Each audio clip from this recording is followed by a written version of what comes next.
Hi all, welcome back to my channel. మేము వచ్చేటప్పటికి ఎయిర్పోర్ట్కి అయితే వచ్చేసాము. వైజాగ్ ఎయిర్పోర్ట్కి అయితే రీచ్ అయిపోయాము. అండ్ ఇక్కడ మా లగేజ్ తీసుకుని లోపలికి అయితే వెళ్ళాలన్నమాట. అండ్ ఇక్కడ మేమైతే క్యాబ్ అయితే బుక్ చేసుకున్నాము. రైల్వే స్టేషన్లో అయితే బ్యాగ్స్ అయితే పెట్టి మేము ఆర్కే బీచ్కి అయితే వెళ్ళాము. రైల్వే స్టేషన్కి రిటర్న్ వెళ్ళి మా బ్యాగ్స్ అన్నీ తీసుకుని లగేజ్ బ్యాగ్స్ అంతా తీసుకుని మళ్ళీ ఎయిర్పోర్ట్కి అయితే రీచ్ అయిపోయాము. అండ్ ఇక్కడ అయితే మన పాస్పోర్ట్, ఫ్లైట్ టికెట్స్ అవన్నీ చూస్తారనమాట. చెక్ చేస్తారు స్టార్టింగ్లో. అండ్ చెక్ చేసిన తర్వాత అప్పుడు లోపలికి పంపుతారనమాట మనల్ని. బయట అయితే మన పాస్పోర్టు, ఫ్లైట్ టికెట్స్ అవన్నీ అడుగుతారు. అవన్నీ చూసిన తర్వాత మన లోపలికి పంపుతారనమాట. అవంతా చెక్ చేసిన తర్వాత మేమైతే లోపలికి అయితే వచ్చేసాము. వచ్చిన తర్వాత ఇక్కడ లగేజ్ బ్యాగ్ అయితే ముందుగానే చెక్ చేస్తారు వైజాగ్లో. తర్వాత మన లగేజ్ బ్యాగ్స్ అయితే ఇచ్చేయాలి. మాదైతే ఇచ్చేసాము అనమాట. మాకైతే బోర్డింగ్ పాసెస్ అయితే ఇచ్చేసారు, ఫ్లైట్ టికెట్స్. అండ్ మేము తీసేసుకున్నాం, వాళ్ళు అయితే తీసుకుంటున్నారు. అదే నేను వీడియో అయితే చూపించాను. ఇంకా మన ఫ్లైట్ టికెట్స్ అన్ని పాస్పోర్ట్స్ టికెట్స్ చూపించండి. టికెట్స్ ఫస్ట్ ఇంటర్నేషనల్ ట్రిప్కి చెక్ ఇన్ అయితే అయిపోయింది. లగేజ్ అయితే ఇచ్చేసాము. తర్వాత మన ఫ్లైట్ టికెట్స్ అయితే ఇచ్చేస్తారు కదా, మన బోర్డింగ్ పాస్ అయితే ఇచ్చేసారు. మేమైతే రెడీ అయిపోయాము. మేము డ్రెస్సెస్ అయితే చేంజ్ చేసుకున్నాం ఎయిర్పోర్ట్లో. అయితే మాకు ముందుగా అయితే చేంజ్ చేసుకోవడానికి అవ్వలేదు. ఈ లోపల ఎయిర్పోర్ట్ అయితే వీడియో తీస్తున్నాను. తర్వాత ఇక్కడ మాట్లాడుతున్నట్టు సరదాగా నవ్వుకుంటూ మాట్లాడుతున్నాము. ఏదో ఒకటి అంటున్నాడు మా ఆయన. అదే ఏదో నవ్వుకుంటూ మాట్లాడుతున్నాం అనమాట. ఇక్కడ ఫ్లైట్ టైం అయితే అయిపోయింది. మేమైతే వెళ్తున్నాం అనమాట ఫ్లైట్ ఎక్కడానికి. అండ్ ఇక్కడ మేమైతే వైజాగ్ నుంచి ఫస్ట్ సింగపూర్ వెళ్తాము. అండ్ సింగపూర్ నుంచి తర్వాత పుకెట్కి అయితే వెళ్తాం అనమాట.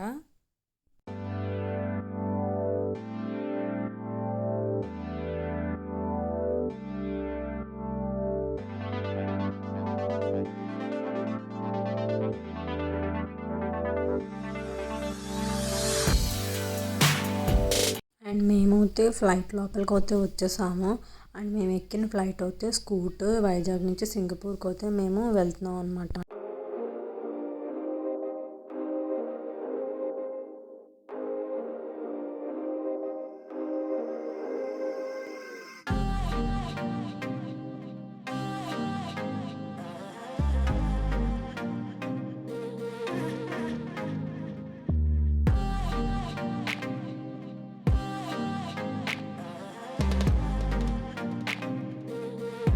ఇప్పుడు వైజాగ్ నుంచి సింగపూర్ అయితే వచ్చాము. సింగపూర్ అనమాట ఎయిర్పోర్ట్లో. ఈ లోపల ఎయిర్పోర్ట్ అంతా సింగపూర్ ఎయిర్పోర్ట్ మాతో పాటు మీరు చూసేయండి.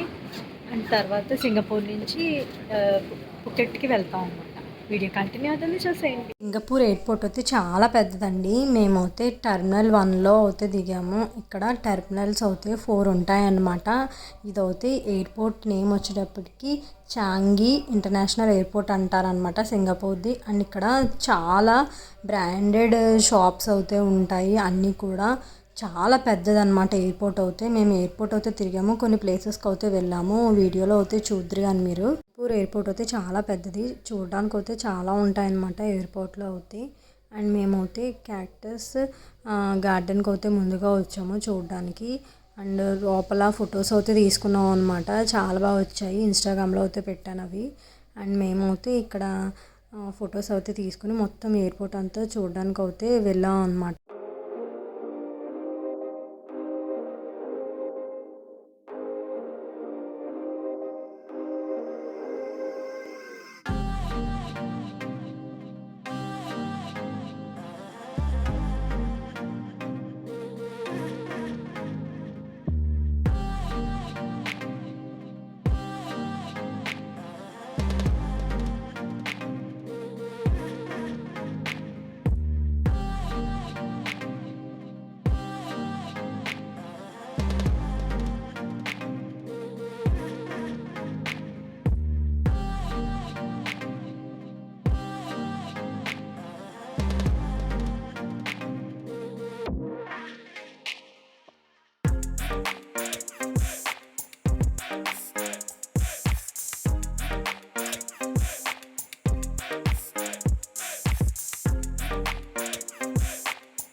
టెర్మినల్ 1లో చూసేసిన తర్వాత ఇలాగా మనకి మెట్రో లాగా వీటిల్ని అయితే ఇక్కడ స్కై ట్రైన్స్ అంటారు. ఇవి ఎక్కువైతే మేము టెర్మినల్ 2కి 3కి అయితే వెళ్తున్నాం అనమాట.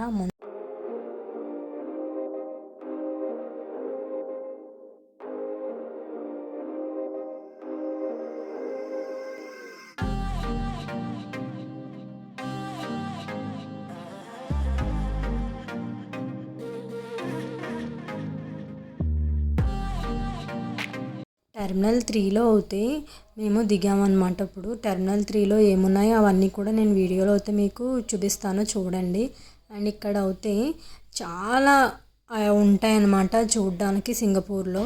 మాకు మొత్తం సింగపూర్ ఎయిర్పోర్ట్ అయితే చూసాం మేము. అండ్ ఇక్కడ ముందుగా టెర్మినల్ 3లో అయితే బటర్ఫ్లై గార్డెన్, ఇది అయితే చూడడానికి చాలా బాగుంది. ఫ్లవర్స్ అన్నీ ఉన్నాయన్నమాట లోపల. అండ్ బటర్ఫ్లైస్ అవన్నీ కూడా లోపల బటర్ఫ్లై గార్డెన్ అన్నందుకు బటర్ఫ్లైస్ అవన్నీ ఉన్నాయన్నమాట. ఇది పైన. అండ్ కిందకి వెళ్ళాలి మనం. కిందకి వెళ్ళిన తర్వాత కూడా నేను చూపిస్తాను, చూడండి చాలా బాగుంటాయి. సింగపూర్ ఎయిర్పోర్ట్ అయితే చూడాల్సిందే ఒక్కసారన్నా మనం. మేమైతే చాలా బాగా ఎంజాయ్ చేసాము చూసి అన్నీ కూడా మేము.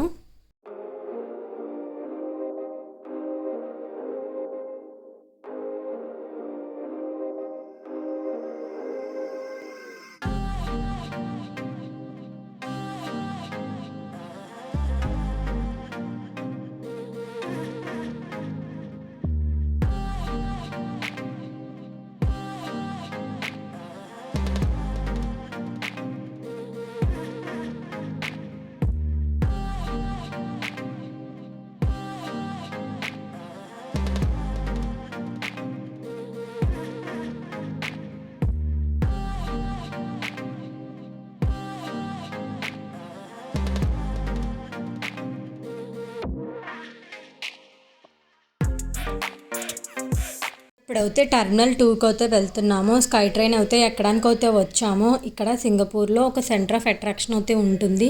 అదే మెయిన్ అనమాట సింగపూర్ ఎయిర్పోర్ట్కి.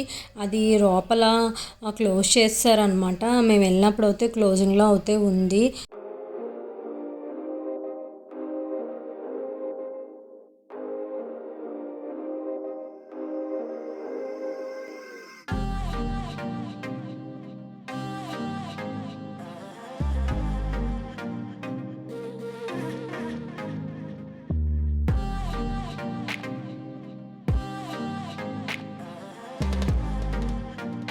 అండ్ నేను అయితే క్లోజ్ చేశారని చెప్పాను కదా, ఇదే అనమాట రెయిన్ వాటెక్స్ వాటర్ ఫాల్స్ అనమాట.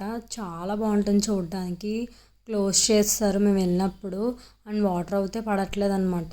చాలా చూడడానికి చాలా వాటర్ ఫాల్ అయితే ఇలా ఉంటుంది చూడడానికి, చాలా బాగుంటుంది అనమాట. అండ్ మేమైతే టెర్మినల్ 2కి అయితే వచ్చాము. టెర్మినల్ 2లో కూడా చాలా అయితే ఉంటాయి చూడడానికి. ఫస్ట్ ఇది అయితే చాలా బాగుంటుంది అనమాట. ఇది కూడా ఒకటి సింగపూర్ ఎయిర్పోర్ట్లో అట్రాక్షన్ అనమాట.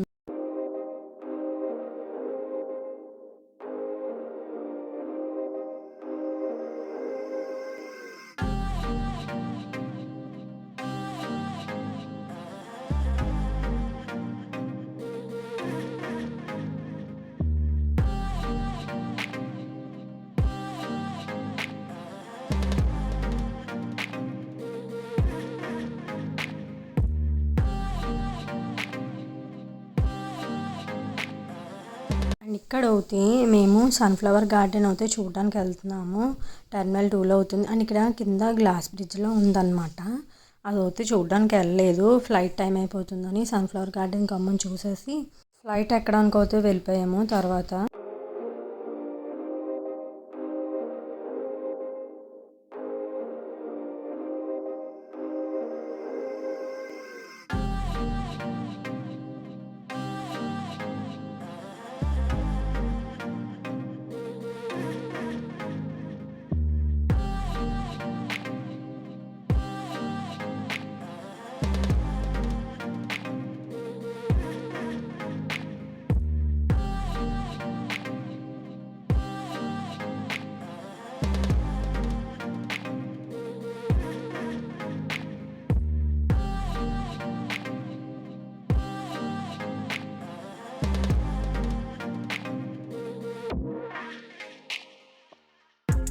అయితే మేము ఎక్కిన ఫ్లైట్ అయితే చూపిస్తున్నాను, స్కూట్. అండ్ మేమైతే సింగపూర్ నుంచి పుకెట్కి అయితే వచ్చేసాము. ఇక్కడైతే ఎయిర్పోర్ట్ ఆనుకుని బీచ్ అయితే ఉంది. తర్వాత మేము లగేజ్ అయితే తీసుకోవడానికి అయితే వెళ్ళాము. లగేజ్ తీసుకున్న తర్వాత ముందుగా అయితే ఆన్లైన్లో మా ఆయన ఇండియాలో ఉన్నప్పుడే సిమ్ అయితే బుక్ చేశారండి. యాప్లో బుక్ చేశారు. మన ఇండియన్ కరెన్సీలో అయితే 523 రూపాయలు పడింది. 50 GB 10 days వ్యాలిడిటీ. ఈ సిమ్ నేమ్ వచ్చేటప్పటికి డీ ట్యాక్ అంట. ఎయిర్పోర్ట్ నుంచి బయటకు వచ్చిన తర్వాత ట్యాక్సీ మినీ బస్ అని ఉంది. ఇక్కడైతే క్యాబ్ అయితే బుక్ చేసుకున్నాము. 800 థాయ్ బాట్స్ అంతా తీసుకున్నారు మన నలుగురికి. అండ్ మన కరెన్సీలో అయితే 2120 రూపీస్ క్యాబ్ అంతా పడింది అనమాట. అయితే మేము క్యాబ్ అయితే బుక్ చేసుకుని మేము ఉన్న హోటల్కి అయితే రీచ్ అయిపోయాయి అనమాట. ఇక్కడతో వీడియో అయితే ఎండ్ చేసేస్తున్నాను నేను. నాకు డైరెక్ట్గా అయితే చెప్పడానికి అవ్వలేదు, అందుకే అయితే నేను వీడియో లాస్ట్లో అయితే చెప్తున్నాను. మేమైతే వైజాగ్ నుంచి సింగపూర్ నుంచి పుకెట్కి బుక్ చేసుకున్నాం అనమాట ఫ్లైట్స్. ఫస్ట్ వచ్చేటప్పటికి వైజాగ్లో అయితే మాకు ఇమిగ్రేషన్ అయితే జరిగింది. అయిపోయిన తర్వాత బోర్డింగ్ పాస్ అవన్నీ లగేజ్ అయితే మనకి ఎన్ని కేజెస్ పట్టుకెళ్ళాలో అవి చెప్తాను ముందు. మనకి 1 పర్సన్కి 10 kgs అంతా పట్టుకెళ్ళాలండి. మేమైతే వైజాగ్లో మా ఇమిగ్రేషన్ కూడా అక్కడ వైజాగ్లో అయితే బ్యాగేజ్ ఇచ్చినప్పుడు మాకు 2 కలిపి 20 kgs కరెక్ట్గా, ఇంకా 19 kgs అలా వచ్చిందనమాట. అంటే కరెక్ట్గా మనం మనిషి 10 kgs పట్టుకెళ్ళచ్చు. అండ్ సూట్ కేస్ సెంటీమీటర్స్ ఉంటుంది, దాని ప్రకారం పట్టుకెళ్ళాలి. అండ్ తర్వాత పెద్ద లగేజ్ బ్యాగ్స్ పట్టుకెళ్ళకూడదు. అండ్ మనం హ్యాండ్ బ్యాగ్ ఉంటుంది కదా, బ్యాక్ ప్యాగ్ 3 kgs వెయిట్ ఉండాలి. అంటే మేము దుబాయ్ వెళ్ళాం కదండి, ఆ వీడియోస్లో మీరు చూసుంటే మేము రాము తెలుగు ట్రావెలర్తో అయితే వెళ్ళాము. ఆయన అయితే మాకు డీటెయిల్స్ అన్నీ చెప్పారు. ఈ ఫ్లైట్ టికెట్స్ ఐలాండ్ ట్రిప్ అంతా కూడా అన్నయ్య మాకు ఫ్లైట్ టికెట్స్ దగ్గర నుంచి, రూమ్ బుకింగ్ దగ్గర నుంచి, and water sports, water rides ఉంటాయి కదండి, ఐలాండ్స్ కానీ, ఫిఫీ ఐలాండ్ కానీ, పుకెట్కి అన్ని సంబంధించినవన్నీ ఆయనే మాకు బుక్ చేశారు. ఆయనే అన్నీ కూడా మాకు ఫ్లైట్ టికెట్స్ అవన్నీ అండ్ మా ఫ్లైట్ టికెట్స్ అవన్నీ బుక్ చేశారు. అండ్ మనకి ఇన్ని కేజెస్ పట్టుకెళ్ళాలని, ఇంత వెయిట్ ఉండాలని, బ్యాగ్ ఇన్ని సెంటీమీటర్స్ ఉండాలని, అదే లగేజ్ బ్యాగ్ ఇన్ని సెంటీమీటర్స్ ఉండాలని ఆయన చెప్పారనమాట. తర్వాత వచ్చేటప్పటికి సింగపూర్లో అయితే మేము ఒక 2 hours ఉండేలాగా సింగపూర్ ఎయిర్పోర్ట్ కూడా చూసేలాగా మేము బుక్ చేసుకున్నాం. అలా బుక్ చేయించుకున్నాం అనమాట అన్నయ్యతోటి, రాము తెలుగు ట్రావెలర్. ఆయన సంబంధించిన వీడియోస్ కూడా నేను కింద ఆయన ఫోన్ నెంబరు, ఆయన యూట్యూబ్ ఛానల్ అవన్నీ కూడా నేను డిస్క్రిప్షన్లో అయితే పెడతాను, చూడండి. తర్వాత వచ్చేటప్పటికి మేము సింగపూర్లో 2 hours అయితే మేము ఉన్నాం అనమాట. అంటే మా ఫ్లైట్ వచ్చేటప్పటికి మేము 6కి దిగిపోయాము. వైజాగ్ నుంచి సింగపూర్ వెళ్ళే ఫ్లైట్ అయితే 6కి దిగిపోయాము. మార్నింగ్ 6 బ్యాంకాక్ అయితే వెళ్ళలేదు. ఫస్ట్ మేము ఏంటంటే సింగపూర్ నుంచి పుకెట్కి బుక్ చేసుకున్నాం అనమాట. అండ్ పుకెట్లో ఫీఫీ ఐలాండ్ అవన్నీ ఉంటాయి కదా, ఐలాండ్స్ అవన్నీ, అండ్ పుకెట్లో సంబంధించినవన్నీ తిరిగేయడానికి ఫస్ట్ పుకెట్కి అయితే వచ్చేసాము. తర్వాత పుకెట్ నుంచి బ్యాంకాక్ వెళ్తాం అనమాట. నెక్స్ట్ వచ్చేటప్పటికి మనకి నేను చెప్పాను కదండి, సూట్ కేసు ఎన్ని కేజెస్ పట్టుకెళ్ళాలి అవన్నీ కూడా మీకు నేను చెప్పేశాను. ఇమిగ్రేషన్లో మనకి మీ పేరేంటి, అండ్ మళ్ళీ మీరు ఎక్కడికి వెళ్తున్నారు, ఫస్ట్ ఇంటర్నేషనల్ ట్రిప్పా మీది అని అడిగారు నన్ను. అంతకన్నా ఏం అడగలేదు. మీ పేరు, మీరు ఇంటర్నేషనల్ ట్రిప్ ఫస్ట్ టైం వెళ్తున్నారా, దేనికి వెళ్తున్నారు అని. నేనైతే హాలిడే ట్రిప్ మన హాలిడే ట్రిప్ అని చెప్పచ్చు, లేకపోతే వెకేషన్ అని కూడా చెప్పచ్చు. మేమైతే అలాగే చెప్పామన్నమాట. వైజాగ్లో ఇమిగ్రేషన్ అయితే ఇలా ఉంది. మనకి పుకెట్కి వచ్చేటప్పటికి సింగపూర్లో ఇంక మనకి లగేజ్ ఏమి ఇవ్వరు. డైరెక్ట్ మాకు పుకెట్లో అయితే మాకు లగేజ్ తీసుకున్నాము. పుకెట్కి వెళ్ళగానే మనకి ఇమిగ్రేషన్ వీడియోస్ ఏమి తీయనివ్వరు, అక్కడ ఎలా లేదు, ఫైన్ ఉంటుందంట. ఎక్కడా కూడా ఇమిగ్రేషన్ దగ్గర వీడియోస్ అయితే తీయనివ్వరండి. మన హ్యాండ్స్ 2 handsది స్కాన్ అయితే చేస్తారు. తర్వాత మన పాస్పోర్ట్ అడగలేదు, జస్ట్ మన చేతులు స్కాన్ చేసుకుని మన ఫోటో ఒకటి తీసుకుంటారు, ఫోటో ఒకటి స్కాన్ చేస్తారు, ఫోటో ఒకటి, అండ్ జస్ట్ మన పాస్పోర్ట్ చూస్తారు, మన పేరు అడుగుతారు, అంతే. అంతకన్నా మమ్మల్ని ఏమీ అడగలేదు పుకెట్లో, ఇమిగ్రేషన్లో అదే అడిగారు. మీకు నేను డీటెయిల్స్ అవన్నీ లాస్ట్లో ఎందుకు చెప్తున్నానంటే, ఎవరైనా వస్తే మీకు తెలియకపోతే తెలుస్తుందని, మీకు ఎవరికన్నా యూజ్ అవుతుంది కదా అని, మాకు ఎలా యూజ్ అయ్యిందో మా రాము తెలుగు ట్రావెలర్ చెప్పడం వల్ల, నా వీడియోస్ చూసిన వాళ్ళకి మీకు ఎవరికైనా యూజ్ అవుతుందని నేను అనుకుంటున్నాను. అంతే అండి. ఇక్కడితోటి నేను పెట్టే వీడియోస్ అన్నీ మీరు చూస్తారనుకుంటున్నాను. పుకెట్ దగ్గర నుంచి మామూలు సింగపూర్ ఎయిర్పోర్ట్ అండ్ పుకెట్ అవన్నీ కూడా మళ్ళీ బ్యాంకాక్ వెళ్ళిన తర్వాత ఆ వీడియోస్ అన్నీ పెడతాను, చూడండి. వీడియో కనుక నచ్చితే like, share, comment and subscribe my channel.